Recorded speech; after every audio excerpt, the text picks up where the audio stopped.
We want to make our customers do more with their account. How can we make it easy for them to make payments to merchants? We are delighted to have you here at the Phil SME Business Show. This is a business podcast and vodcast dedicated to help SME business owners like you boost your business. Get ready for another power-packed episode of the Phil SME Business Show. Today, we're talking to Jong Layug Jr., General Manager of GCash for Business, a seasoned leader with nearly 20 years of experience in consumer finance. From his early career at Citibank to leading GSave, GFunds, GStocks, and GCrypto at GCash, Jong has been at the forefront of financial innovation. Now, he champions digital financial tools that empower Filipino enterprises and advance GCash's mission of finance for all. Driving the conversation is Angie Quadra Balabay, Phil SME's Director for Media and Organizational Success. From digital breakthroughs to inclusive growth, this episode is designed to help you power up your business journey. Stay tuned for a few messages from the sponsors that made this episode happen. Boost your business by joining the next Philippine SME Business Expo. Meet face-to-face with over 120 exhibitors. Explore 180 business solutions. Network with 10,000 SME business owners, startups, and entrepreneurs. And learn new business trends from industry leaders. Join the Philippines' biggest expo, conference, and networking event. For more information, visit www.philsme.com.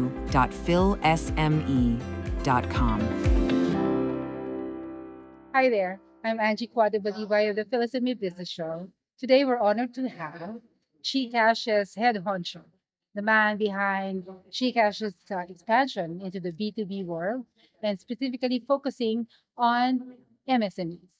Welcome to the show, Jong Layug Jr. Angie, thank you for having me, and thank you for the kind words. Thank you for being with us now in this very, very good day. So, Jong, is there a particular memory that sticks to you? And what would that be? We talk about si Ate Lisa, no? And yung kwento niya is, nagbebenta siya ng footwear sa Marikina. And, for an MSME, gumigising to, madilim pa, wala pang araw. Inaayos niya yung store niya, inaayos yung binibenta, yung sapatos, yung mga tsinelas. And what we realized is parang medyo dehado siya. So there will be cases where may mga customers sila. Kasi ngayon, di ba yung mga customers, yung mga tao, tayo mismo, digital na tayo. So we actually use e-wallets for payments. Bihira tayo magdala ng cash for some of us. So there will be some customers niya na gusto magbayad, hindi makapagbayad. Kasi si Ate Lisa, di siya tumatanggap ng payments other than cash. So may mga ibang customers, limited yung mabibili nila. Dahil kung ano lang available sa wallet nila. Pero actually, meron naman silang digital ways to pay to be able to buy more. So ngayon, may mga cases pa pag kunwari tinamaan siya ng malakas na ulan. So ngayon, nasira yung paninda niya, nasira yung tindahan niya. Paano ngayon siya babangon?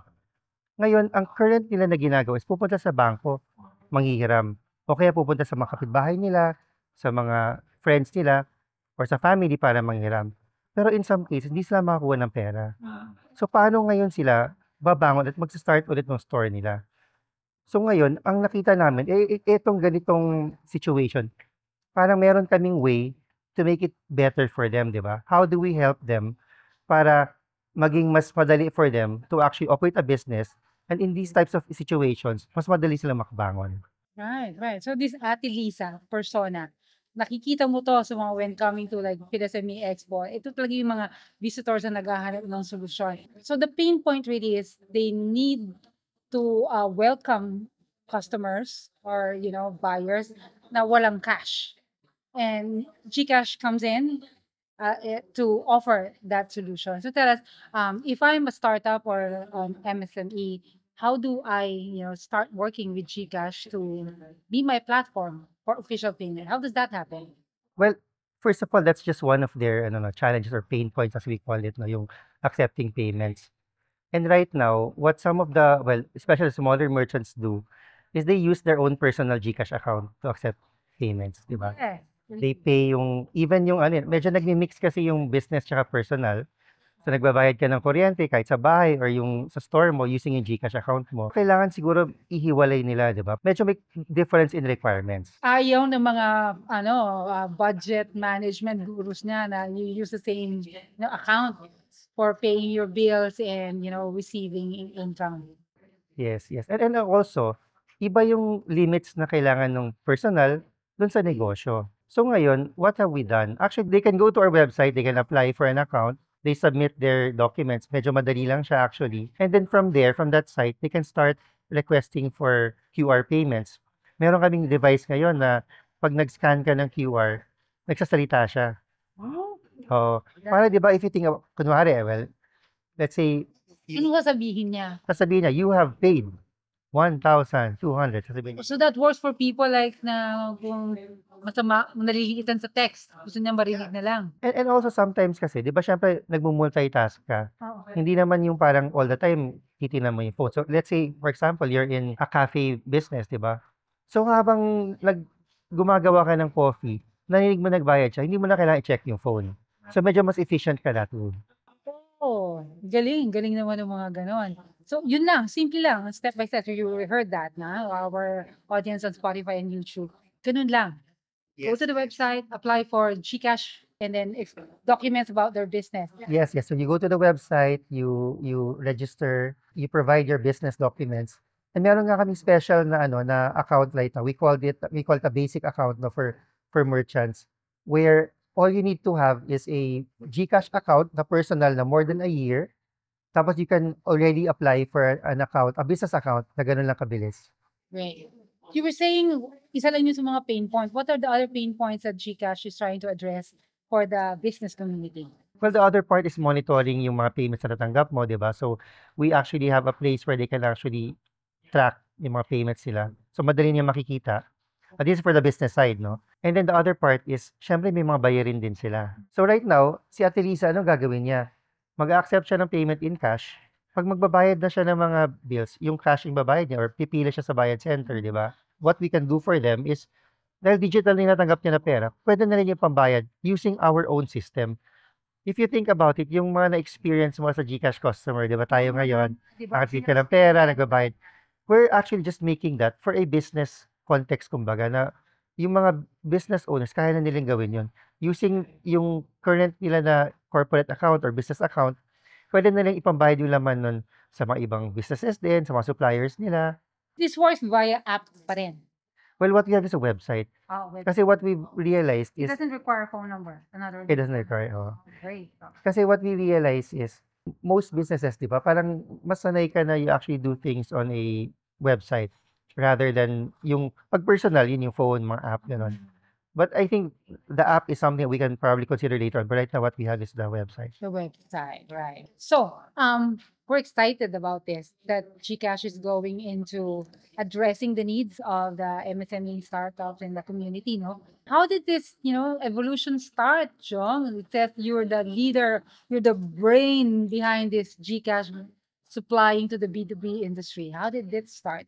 So actually, GCash has been around since 2004, no? So I think a lot of people think na bago lang siya, pero medyo matagal na siyang, so to speak, niluluto, no? So yung GCash as a company, we're really parang very passionate about solving yung pain points ng mga consumers, di ba? And it all started with how can we make it easier to receive and to move money, whether it's sending to somebody else, paying bills. In our journey, na-realize namin na may mga ibang negosyante, ginagamit siya for businesses. In fact, parang what we do is, how can we let customers do more with their money? So, kaya kami nag-enable ng mga QR payments, di ba? Yeah, well, GSave also, di ba? So, marami tayong capabilities. Yeah. They can save, they can invest, they can buy insurance. Kasi na-realize namin na parang we want to make our customers do more with their account. How can we make it easy for them to make payments sa merchants?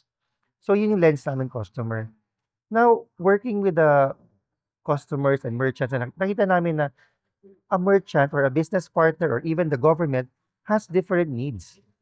They will need more than accepting payment from a GCash customer, di ba? I mean, there are many ways to make a payment, and beyond payments, marami silang kailangan din. May bayarin din sila, gano'n. May OPEX din kanya yung bayaran, suswelduhan, etc. So with that learning and with that, I guess, insight, we decided to actually have a team focused on solving the pain points of businesses naman, Okay. of government. Oh, you actually created a task force team, like with you, ganyan. Yes. Well, it's Is a little that bit more than a task force. It's really a kind of quote-unquote department inside department? GCash. Na ang tutok ay, how to address the pain point. How to make the lives of businesses. How to make the lives of businesses in the Philippines easier, better. Ano kasi yung reading nyo sa Philippine market? Like, why you thought there's a need for something like this? Is our economy ready for this? Because this is tech, ha? Oo. Well, yes, kasi actually, di ba, parang we're seeing a lot of digitalization happening all over. And it starts right now with the consumers, di ba? So marami tayo mismo, again, gumagamit ng mga digital tools like GCash, we make payments through our phone na ngayon, and we find na medyo napag-iiwanan yung mga businesses, di ba? So if you think about it, kung yung mga sinaserve mo na mga customers are already on digital, then it should be easy for you to basically transition to that. But of course, may konting hand-holding kasi easy dahil yung customer nandun, pero iba yung mindset. So kaya kami din, we're actually very active working with different partners, working with different communities like sa inyo, to actually reach out and to help, I guess, educate and, spread the word to businesses on how they can, I guess, operate easier and how to make their lives better. Oo, because the thing there, kung ang consumers mo or ang buyers mo ay nasa, sa digital platform, ikaw yung seller, wala ka sa digital platform, may iwan ka. So kung GCash siya, pwedeng, halimbawa, yung mga supplier ng sari-sari store ko, gano'n, di ba? Pwedeng doon dumaan din, no? Because pwede siyang open. Like, I pay bills to, like, my power supply. I'm Ate Lisa, for example. Si Ate Ana siya. I have to pay bills for my store power supply, my water. But I have a supplier for my groceries, ganito. You allow that on the platform, hindi lang yung consumer payment. Yes, yes. So eventually, I mean, kung more businesses actually get into the platform, then they can start sending payments and receiving payments from each other. Yun, di I mean, it's similar to the customer story, di ba? Na parang before, if you wanted to send money to somebody, what would you do? Maybe you go all the way to the person, bigay mo yung cash, or you remit, or you deposit to their bank account. Right. Ngayon, napadali na siya with GCash. You can just send to each other. So it's the same thing for businesses. Right. It's not unknown to you that there are other existing digital platform payments. Now, here's a question. Why should our MSME community choose GCash? Well, I think first of all, we have a track record for really solving problems, right?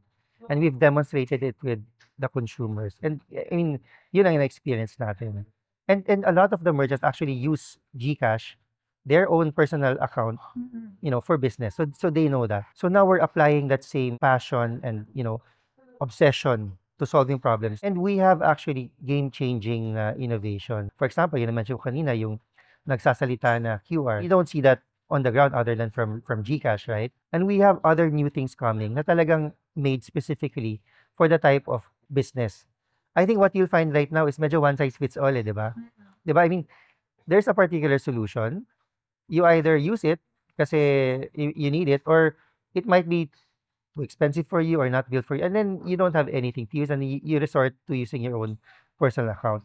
So, on the GCash side, we're aware of those nuances, the differences in needs, and we will really cater to solving the specific problem of a particular merchant. So, Joe and GCash. So by the time our audience on Spotify and YouTube get to see this episode, what should they be doing with GCash?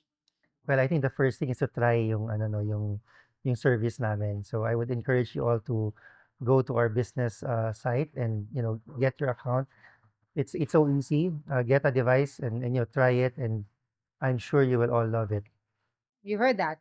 Okay. So now, we're interested in you personally, John Ryan Jr. This journey, is there something that you can give as an insight or advice or tip to our community, our audience? Stay tuned for a few messages from the sponsors that made this episode happen.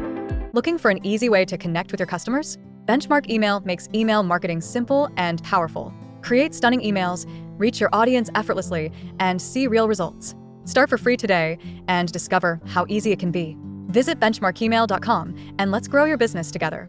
Is there something that you can give as an insight or advice or tip to our community, our audience? Well, I think my tip is to always be looking out for problems that you can solve, no? So like when we have a business, it will all boil down to parang are you really able to do something for your customer and how you're able to parang do it better than others. So for example, maybe in your neighborhood, there's a specific parang service that you can provide that people really find value. It could be I guess a karinderya, for example, right? Parang maraming naglalakad ng malayo to buy food.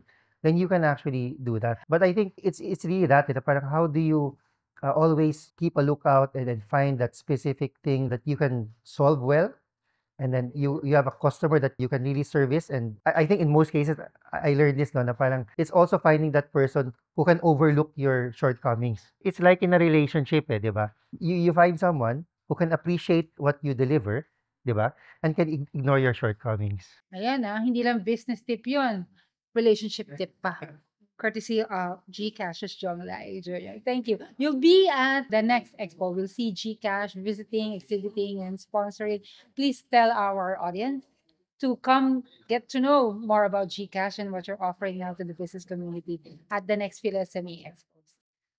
Yes, so to all the listeners out there, please visit our booth to see our new devices specifically tailored for SMEs, or you can visit our website business.gcash.com. See you at the 70th PhilSME Business Expo. Boost your business by joining the next Philippine SME Business Expo. Meet face-to-face with over 120 exhibitors. Explore 180 business solutions. Network with 10,000 SME business owners, startups, and entrepreneurs. And learn new business trends from industry leaders. Join the Philippines' biggest expo, conference, and networking event. For more information, visit www.philsme.com. If you like this show, like and tap the follow button. Please feel free to leave us a review before you go, as this will definitely help more SME business owners in the Philippines. Thank you. Until the next episode.